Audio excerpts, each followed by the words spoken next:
Workflow at a standstill because of the Shpafact Library DLL. I'm Sophie Chen, a senior Windows support engineer. I've mapped out the solution to fix this software conflict for good. This DLL file is a specialized library associated with CAD and architectural design software.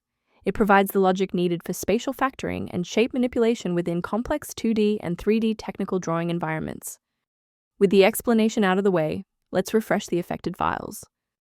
This issue indicates a problem within the Windows OS Core installation. Reinstall the latest version of Windows OS Core from the official site to restore the Shpafact Library DLL safely. Persistence of this error after a clean reinstall suggests that the issue may reside within the current user session's initialization. A quick reboot can determine if the error is transient.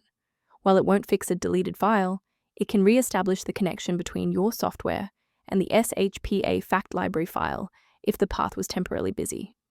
Make sure to save your spot by bookmarking this video or hit the like button before you restart so you don't have to search for it again.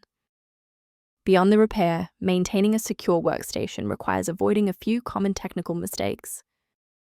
Using an incorrect or unverified version of the Shpafact library DLL can trigger a domino effect within your runtime environment, causing unrelated professional applications to fail without warning.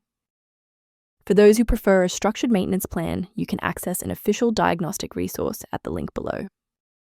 For general system upkeep, the maintenance-related tool linked below includes information relevant to the Shpafact library. Thank you for trusting us with your Windows OS Core repair today. For more system-level tips and error resolutions, don't forget to like and subscribe.